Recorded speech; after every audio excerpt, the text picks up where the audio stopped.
to the Peer Review Podcast, Creativity and Fulfillment in Academia. I'm Sarah Bunin-Benor. And I'm Mira Sukharov. Each episode brings us in conversation with fellow scholars and other experts on living a good academic life. Today we'll be speaking with one of the world's experts on academic writing, Helen Sword. Helen Sword is a scholar, poet, and master teacher whose research-based books on writing and writers include Stylish Academic Writing, The Writer's Diet, Air and Light and Time and Space, How Successful Academics Write, and Writing with Pleasure. She's emeritus professor in the Faculty of Arts and the Center for Arts and Social Transformation at the University of Auckland, a fellow of the Royal Society of New Zealand, and the recipient of several major research and teaching awards.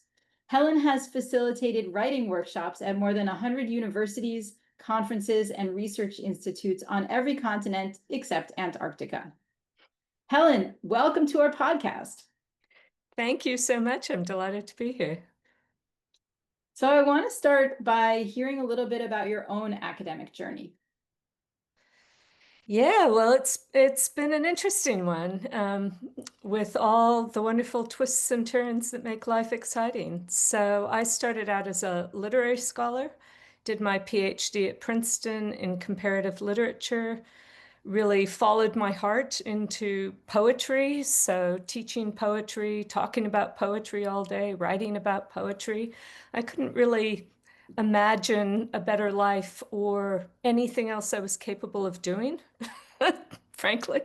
So I was very fortunate to get a job in the English department at Indiana University, and I taught there for about 10 years. But I had met a Kiwi, a New Zealander, in graduate school when we were doing our PhDs. We had 3 children, all born in Bloomington, Indiana. And bit by bit, we would have those conversations about where do we want our children to be from, what kind of identity do we want them to have, where do we want to be living our lives. And every time we'd go to New Zealand or even to California, where I grew up, we'd say, how can we move here? How can we make this work?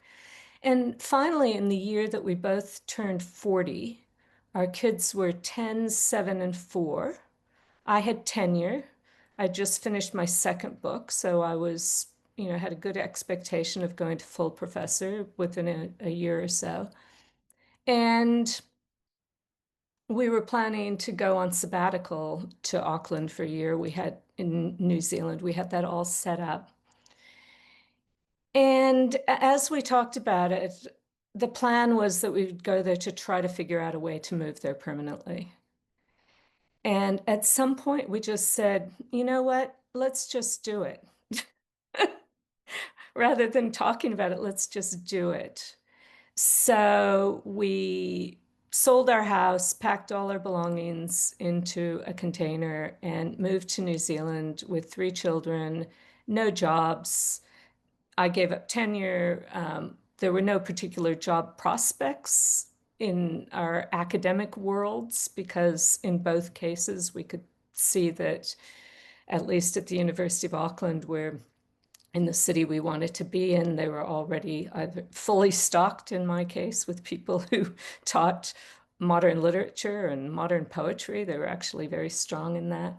And so moving there meant that we knew we had to do something different, which was terrifying because, as I said, I thought there was nothing else in the world that I could possibly do except teach poetry. But I found work for a couple of years as a technical writer. I discovered that, yes, I could do other things, but I really did not want to do that for the rest of my life.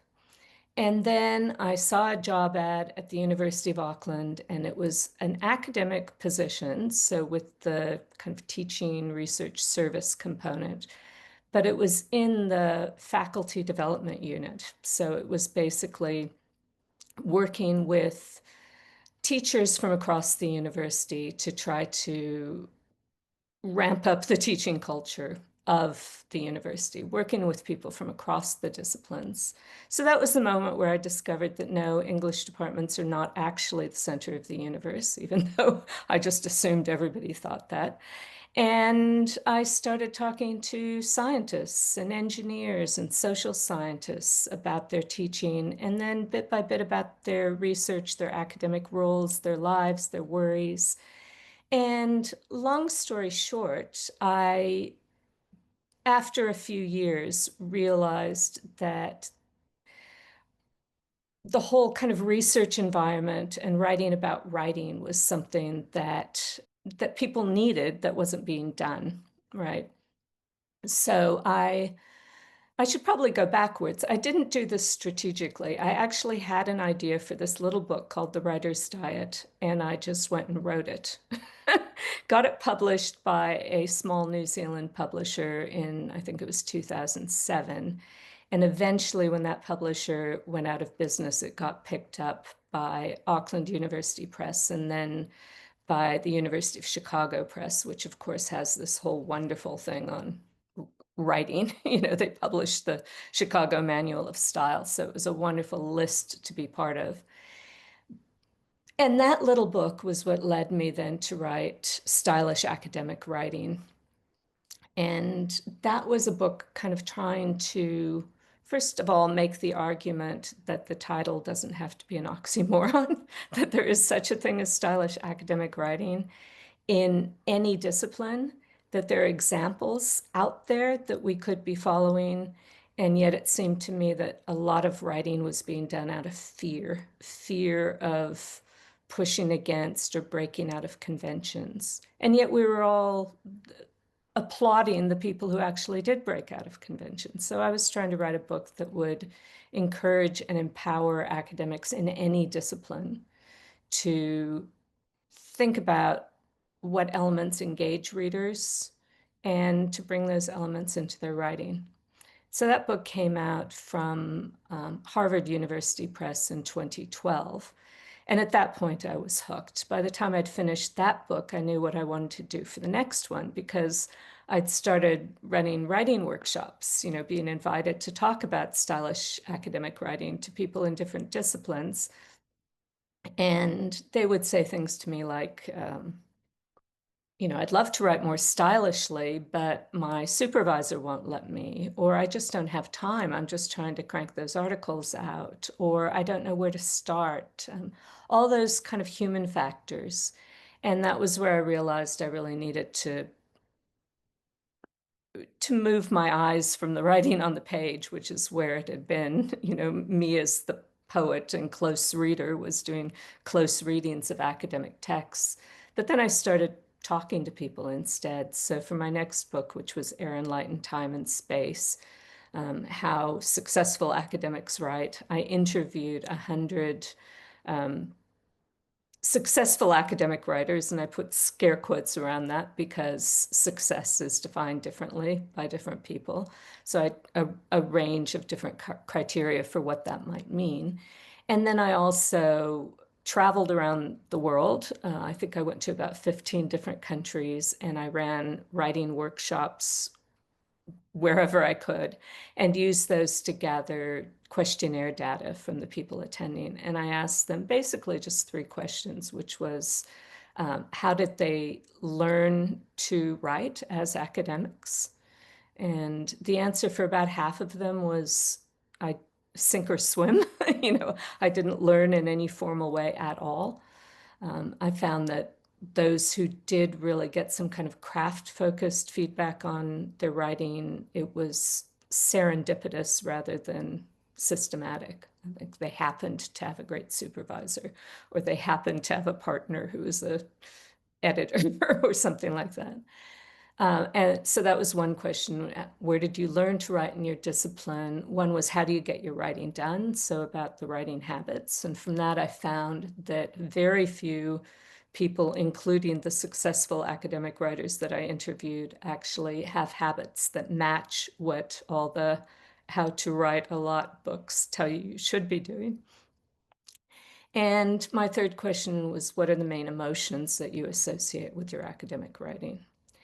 And that was really an eye-opener because the questionnaire data, the number one word for the number one emotion word that academics used, and these were mostly kind of a mix of faculty and graduate students and postdocs. And the most frequently used word was frustration, followed by anxiety, followed by satisfaction. So, like, okay, I get some positive emotion after I've done the writing. But for the 100 people I interviewed, the so-called successful academic writers, it was quite a different picture. Their number one word was pleasure. The second word was enjoy, as in I enjoy writing. And then the third most frequent word was frustration. But often the frustration was because they didn't have time to write because of academic demands. So that was where I started looking around. Okay, who's written about emotions in academic writing, the power of emotions, and specifically who's written what about the power of positive emotions in academic writing, the association between positive emotions and productivity. And the answer was almost no one. Almost everything on emotions in academic writing is kind of pathologizing the emotions and saying, okay, you feel these negative emotions, so turn them off by just writing every day for half an hour, no matter how you feel, right? And what I was hearing from these successful writers, it wasn't that they found writing easy, not at all. It was that they found writing pleasurable because it was challenging. They found the craft of writing to be part of the challenge of writing.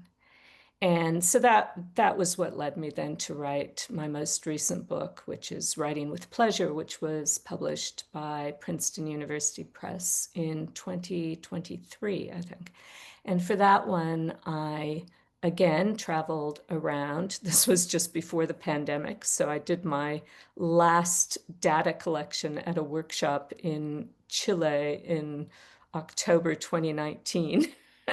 And then I closed off the data collection, so that was good timing.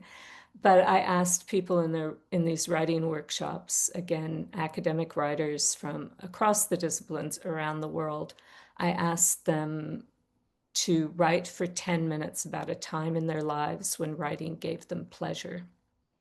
And that was really my main data collection then. I used that to look at where and how academic writers find pleasure. I was interested, is it when they're writing with analog tools like pens and pencils or on their computer?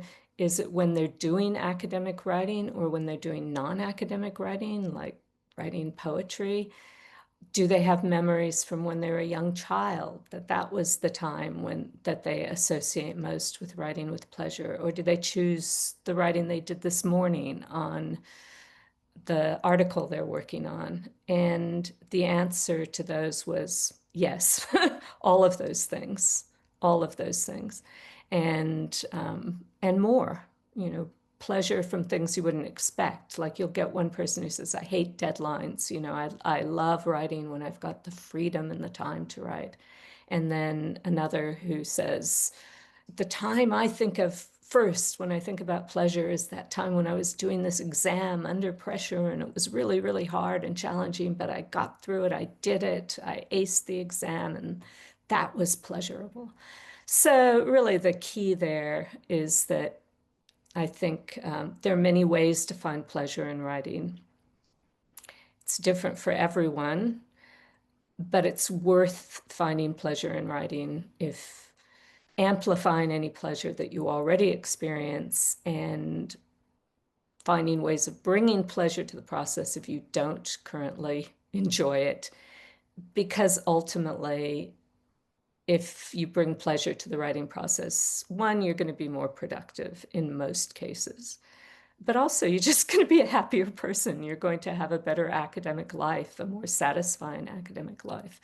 So why would we not be trying to do that? And then how can we mitigate all the things in our environment, in our lives, all the pressures that seem to be Well, taking away our pleasure, but in some cases, kind of telling us that we shouldn't be enjoying it. If we're enjoying it, we're somehow doing it wrong. Mm. So, yeah, it's been a long and winding journey, but I guess one thing I would say there is I don't think I would have ended up writing about writing if I hadn't made that break. If I hadn't done something new and completely terrifying. If I hadn't left the comfortable teaching job, doing the thing I knew I was good at. And that for me is a really important life lesson, but I think also one perhaps for academic writers to take to heart, that new is scary, but it's not always bad. Wow. Well, there are so many lessons from your life story and from your wonderful book. I hope we'll be able to come back to some of the life story later, but I want to focus on the phrase stylish writing. You have that stylish academic writing as the title of one of your books, and in the book that we read in preparation for this interview, Writing with Pleasure, you also use that phrase a lot. And it struck me because I think of stylish as things that are in vogue, fashions that come and go, and what's stylish today might not be stylish in 5 years and wasn't stylish 5 years ago. So how does that definition of stylish relate to the understanding that you are using in your use of that phrase? Well, I always tell people that if stylish doesn't float their boat, replace it with something else. Really engaging academic writing is what I'm talking about. But I was looking for a deliberately, I think, provocative and, as I said, oxymoronic title. And we just don't often see stylish and academic together. So partly I was trying to get people's attention to say, oh, what might that be? But I do address that a little bit in the introduction to the book, that stylish, we all have different definitions of what we find stylish. So the way I decorate my house will be different from somebody else. I love colors. Somebody else might really like everything beige and zen. But we can both be deliberate in our choice of style. And we're both aiming to create a particular kind of atmosphere. So I think it's really important to say that with stylish academic writing, I'm not trying to impose a style. I'm not telling people you should be writing this way instead of that way. I'm encouraging people to look at the kind of writing that they like, that engages them, to look for exemplars of that kind of writing, particularly in their own disciplines, and then to use those exemplars as a way to change their own writing, to Mm. transform it by kind of reverse engineering what they see other people doing, trying things themselves, and trying them step by step too. You don't need to be trying to transform everything. You can try one little thing, one more engaging title word, and see if the skies fall. And first of all, the skies usually don't fall. Sometimes people get pushback, but sometimes they get, more success than they've had with something. So I guess for me, a stylish academic is somebody who's maybe pushing the boundaries of style a bit in their own discipline. Do examples come to mind from work you've read that's stylish, or times that you have felt that you're hitting that mark for yourself in your own writing? Well, in stylish academic writing, I really try to break it down to specific things because I'm trying to demystify it, right? So if I run a writing workshop and I ask people to tell me what they think stylish academic writing is, what are some of the characteristics of writing that really engages them? There's a very predictable list of things that they'll say. I like writing that tells a story, or that is clearly written, or various things like that. But there will almost always be somebody in the room who says some version of the following: I like writing that takes complex ideas and expresses them in a way that's clear and compelling. Hmm. Right. I call that the gold standard. To me, that's stylish academic writing. Well, how do you do that? There's nothing specific then in that definition. So, what I try to do is break it down to the specifics. Okay, what is a stylish title? What are the options for titles? What can you do with a title to make it more engaging? Okay, let's look at opening paragraphs. Here are some examples of opening paragraphs from a bunch of different disciplines. Here's what makes them engaging. What could you do? Could you try this one thing instead of writing a more conventional opening, which is often kind of a cookie cutter, like everybody else's, um, that sort of thing. It sounds like clarity is key because if you have ideas, you want to transmit them and you want them to be understood. And I think many of us learned maybe unconsciously that to be opaque is to be academic when we were very junior. Yeah, absolutely. I think for many of us, and I write about that in the book, for many of us, there's this moment when we use some big word. For me, it was when I used the words epistemological and ontological in the same sentence, and you sort of see the admiration in your peers' eyes, and you get the nod from the professor, and then you're hooked. You've drunk the Kool-Aid, right?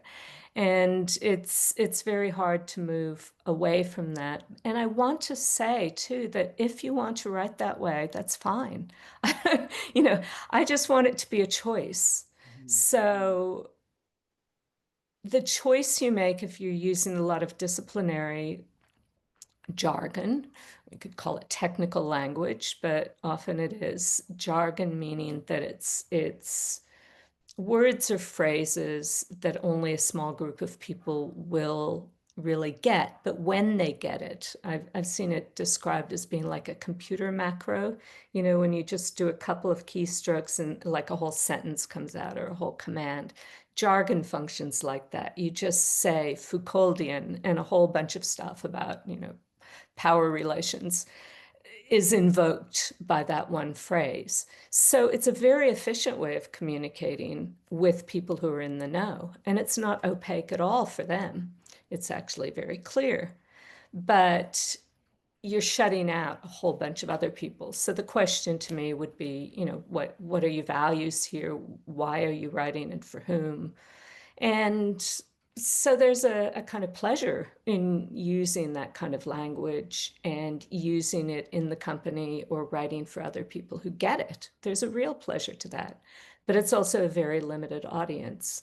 And so if you want to bring the same ideas to a wider audience, and I don't just mean a general audience, I mean a wider audience within your own discipline.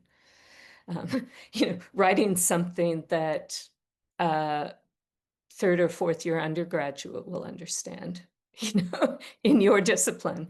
If you want to do that, then there are specific techniques, things you can do to be less opaque and more clear. But as a literary scholar, I would defend the right of any writer to write an opaque sentence, to write a long sentence, to write in a way that's complex deliberately.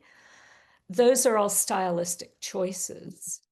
But again, I would want that to be a choice. I loved how in your writing with pleasure and some of your videos you talk about the quest for pleasure in writing, but I then have been trying to apply that ever since I read it in the last few days to all of my work and think, well, what can I do to make all of my work more pleasurable? Preparing for my classes, I'm thinking at the moment, am I finding pleasure in this, and then really thinking about your technique of doing something that brings you joy before you get started on your writing, like watching dancing penguin videos or listening to music that makes you dance, and especially walking in nature. I think all of those things are things that I've been doing for a while now, and that are important, not just for my physical and mental health, but also for my work. Like that doing those things actually make my work better, not just more joyful, but better. So thank you for the work that you're doing to raise awareness about that idea and to bring people more pleasure.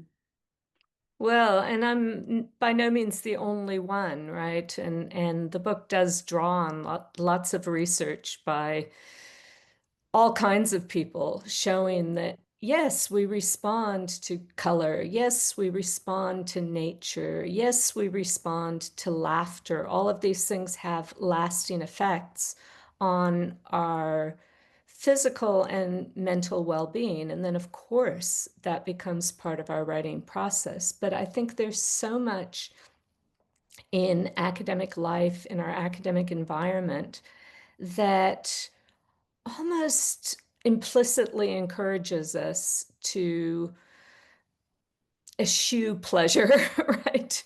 Because, in favor of kind of monastic existence. And for me, writing the book, researching the book, validated a lot of things that I should have known, but I didn't allow myself to know. So an example of that would be my use of color.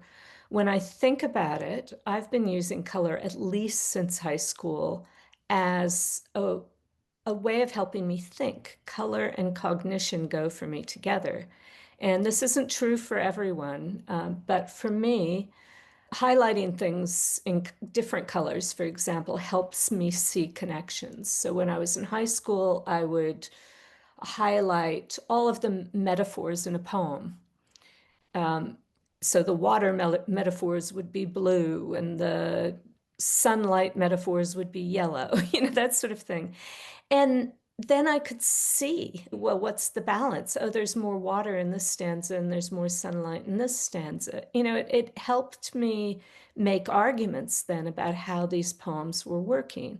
So I continued that into grad school, and into my teaching, I suppose. And then the Writer's Diet, there's an online version of it, writersdiet.com, where you can go and put in a sample of your text, and it runs it through this test to find out whether the phrase is flabby or fit, but you can change that to things like cloudy or clear, or soggy or solid, right? Basically, just trying to identify whether your writing is full of the kinds of elements that will make it feel stodgy and opaque to your readers, or whether it's likely to really zing. Well, what does that test do? The online version color codes the words in these 5 particular categories. So you not only get this diagnosis, but you also can see. I use a whole lot of be verbs, for example, or I use a whole lot of what I call zombie nouns, which are a certain kind of abstract noun. So I've been using color coding in my intellectual work for decades, but it wasn't until I was researching writing with pleasure, reading other people's accounts, reading research on color and cognition, that I went, actually, this is a really good strategy. And I should be foregrounding it rather than thinking of it as some quirky thing that I do, bringing colored pencils to my academic writing. Lots of people do that, it turns out, but you probably don't do it in the faculty meeting, right? Because you think, oh, that won't look serious. So yeah, being able to bring all the things that we know are good for us and we know are good for our brains, and bringing them intentionally into our writing practice and then into everything else. So in the book, I talk about what I call the space of writing. So it's an acronym for the social, physical, aesthetic, creative, and emotional dimensions of, in the book, academic writing or any writing. But yeah, you can apply that to all kinds of other things. And in fact, I often in workshops will ask people, what's a hobby that you do just for fun, just for pleasure? And I go through that whole space acronym, and most people find that, yeah, if you really, really love gardening, there's probably a social element to it, even if you mostly do it alone. There's certainly a physical element. You're out in nature. There's certainly an aesthetic element. You are appreciating and making beauty. And that can be true as well for sports, or, there are lots of different forms of beauty. You are being creative, and probably creative in a way that challenges you a bit as well. You're willing to put extra work into your hobby, into learning, because you love it, right? You like that challenge, you're growing from it. And then the emotional dimension, you have this sense of just positivity and fulfillment that you associate immediately when you even think of gardening. You think, I can't wait till the next time I can go out in the garden. And then I ask people to apply that same rubric against their academic writing. And they'll go, "Oh no, I do it on my own. It's not social. Oh, I just sit at my desk. I don't move around or do anything else physical besides typing on the keyboard. I in a really ugly office with nothing in the walls, so there's no aesthetic element to it. It feels very templatey, and I'm having to fit within these disciplinary norms. It doesn't feel creative. It doesn't feel challenging in a way that engages me. And no, it's not emotionally fulfilling. So, I will encourage people to bring what drives you with your hobby, what energizes you. How could you bring at least some of those elements into your writing process? Because if you do, then you want to do it rather than wanting to leave the computer and go back out and do your gardening. Yeah, I love that. And Mira and I actually went through that exercise, each of us. So if it's okay with you, we'd like to share our results with you and get your take Please. on all that. Mira, why don't you go first? Well, just remind us the SPACE, physical, Social, aesthetic. physical, aesthetic, creative, and emotional. Yes. Okay. So I had pretty much high on all of those for my hobby, one of my hobbies of tennis. In fact, it's known as one of the social sports, right? So there's that. And I purposely chose a type of writing that I'm engaged in right now that I find very unpleasurable, just to make the point, help you make your point.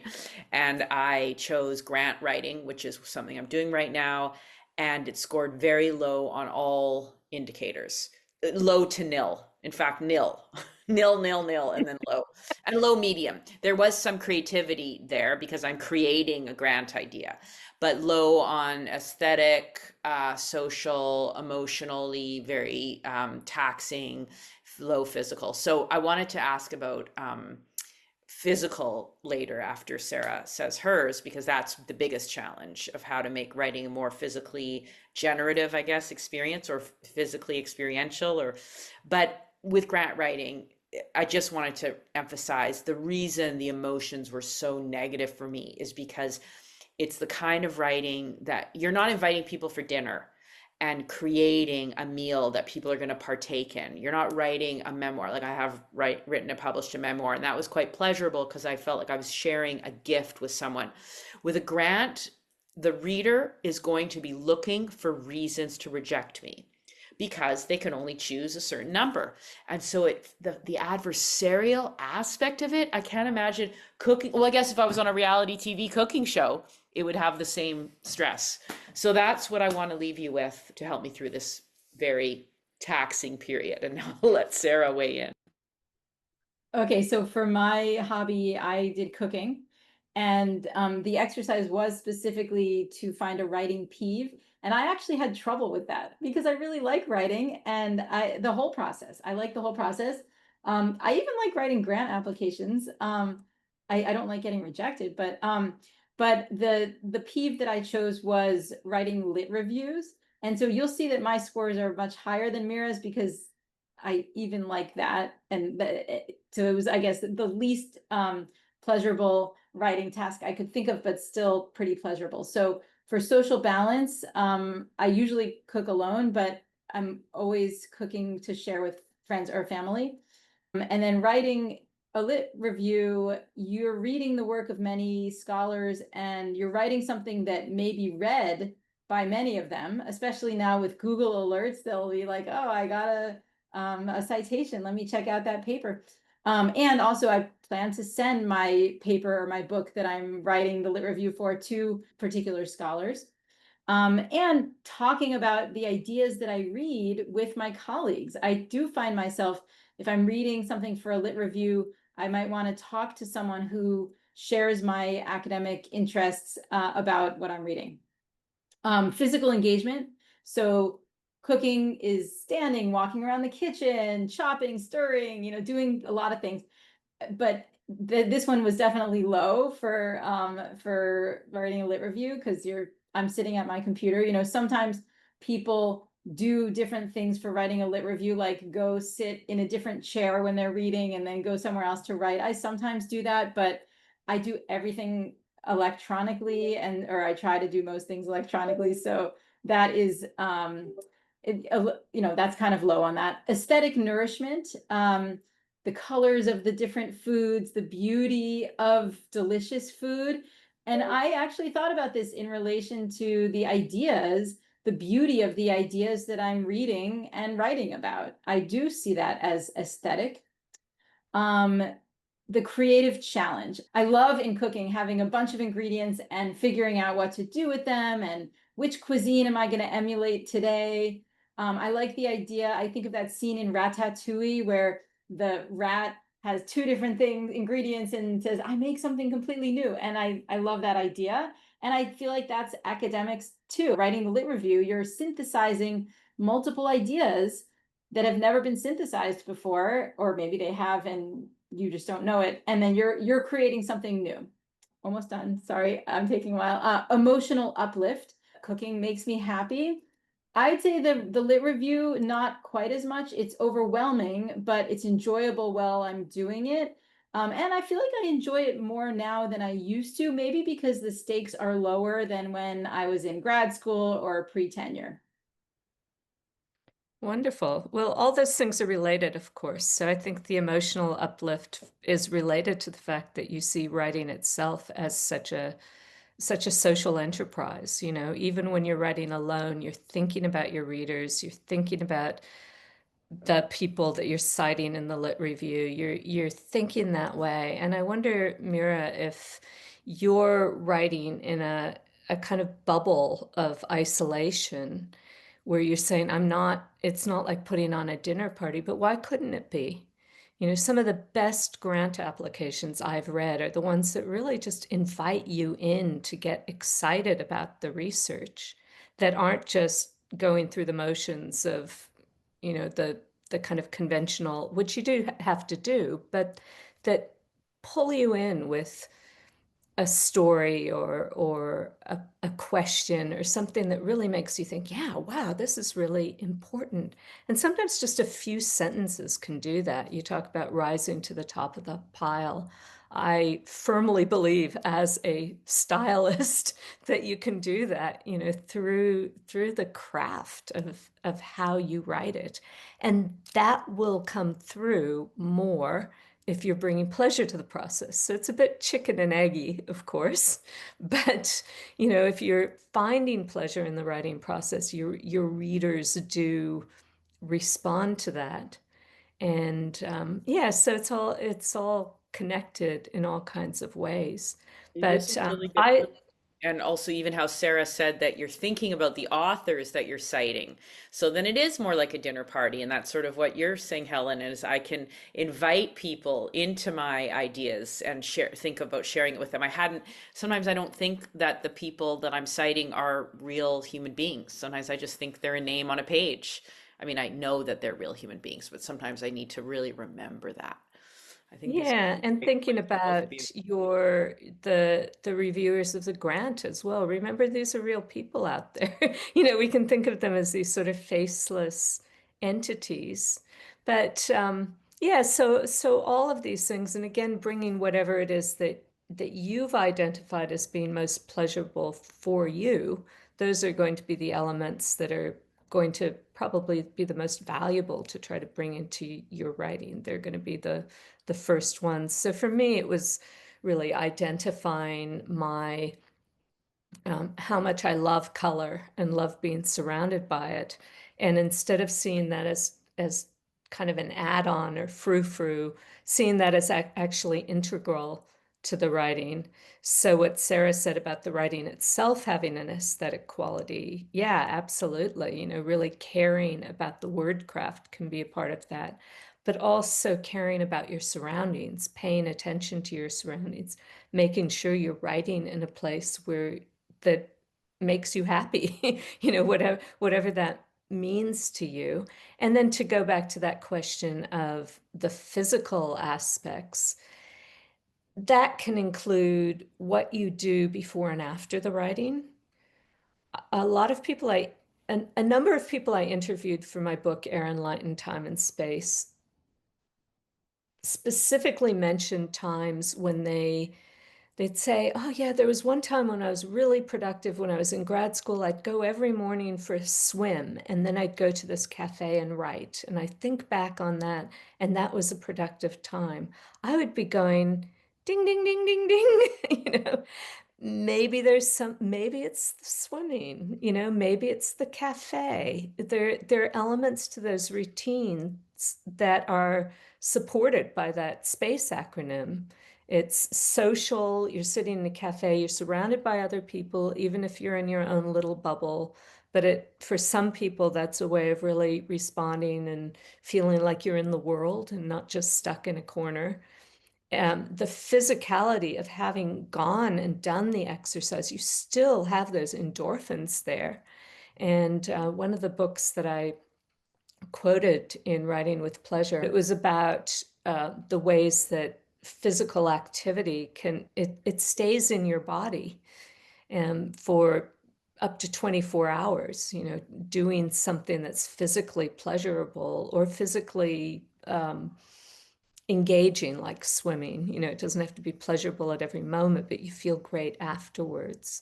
So, and then likewise, just doing things like, you know, yoga or stretching or walking or whatever else that keep you healthy, fit, your brain moving. All of that's going to help your writing, even if the writing itself is hunched over the computer.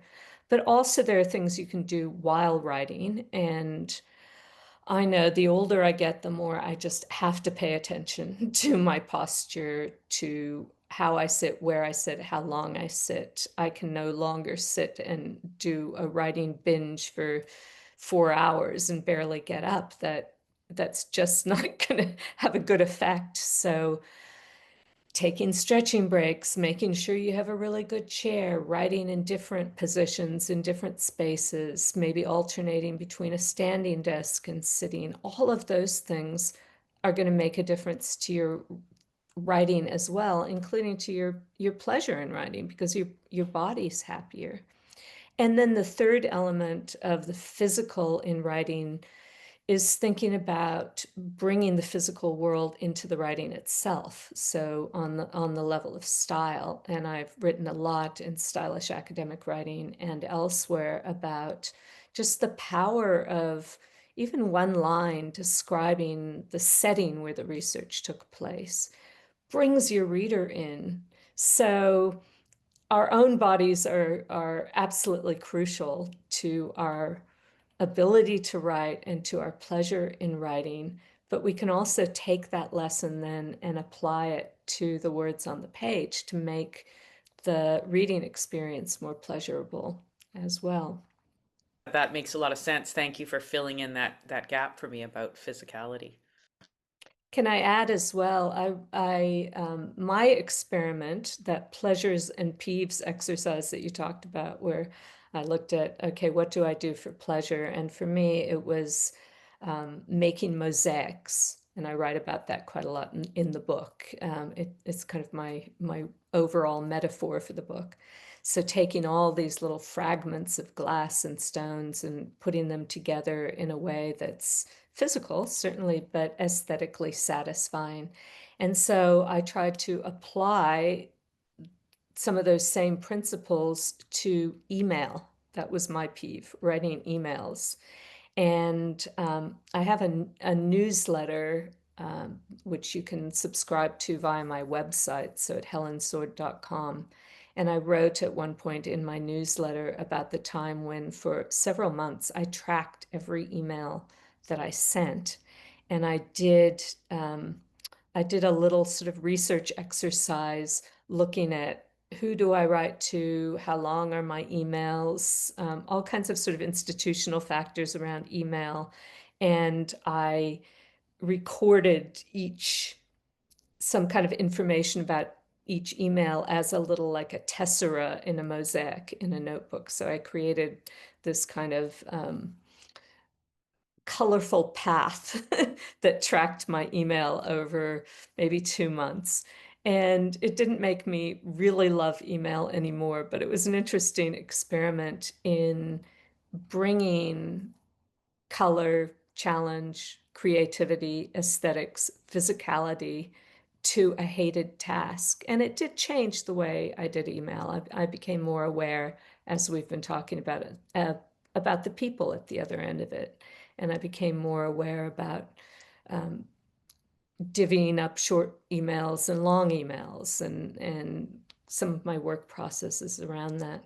So bringing some of the physicality of these things like cooking or tennis playing into your writing process in any way that makes sense to you can be a playful and fun way to approach things, and you can learn from them. Absolutely. Well, we're almost out of time, but I want to make sure you have a chance to tell us what you're working on now. Well, for the last several years, I've left the university now, and I am running a business basically called the Right Space, with that space is, of course, the acronym.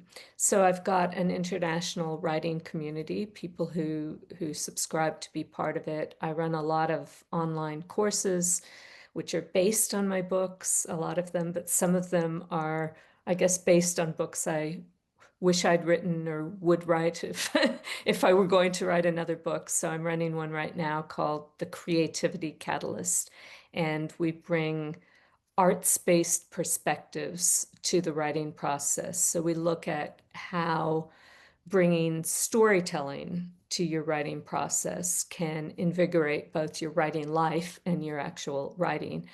What about bringing poetry to the research process? What about bringing drama to the research and writing process? What about bringing movement and motion or making things? All of those are kind of units in this creativity catalyst.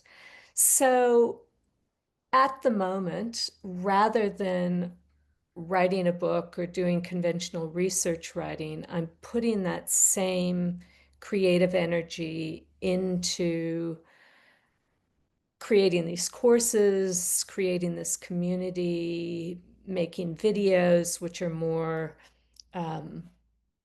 multidimensional. You know, I can bring in um, I can bring in visual elements more.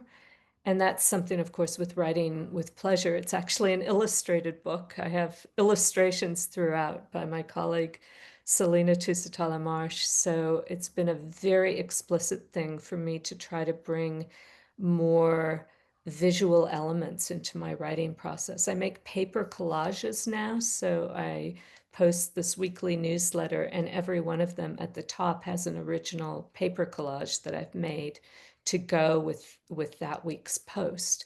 And so bringing these other components, and again, it goes back to the color, the crafting, the making things, has really energized my writing, but it's also infused my writing, or it's made me perhaps less interested in doing writing that is just the black and white words on the page variety. I want to do things now that are more multimodal. I've just done for my membership a 6-part series on writing with, I call it writing with Genie, which is how I pronounce generative AI.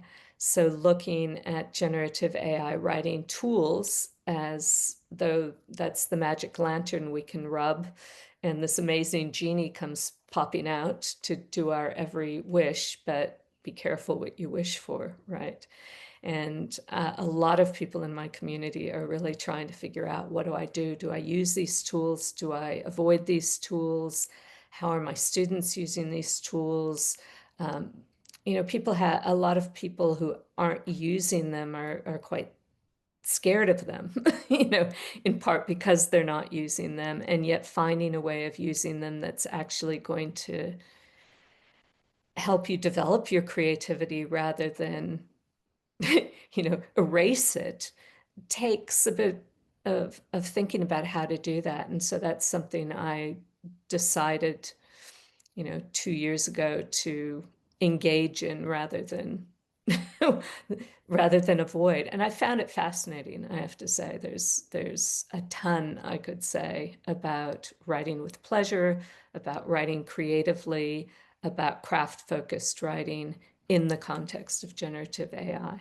So yeah, working on all kinds of things. And I would love to have your listeners check out my website. So helensword.com. There's all kinds of stuff there, including some free tools. There's a free space tool. There's something called the Space Gallery. So you can go and see all the drawings that people did as part of my research and do your own. And there's the Writer's Diet Test, which is also a free tool.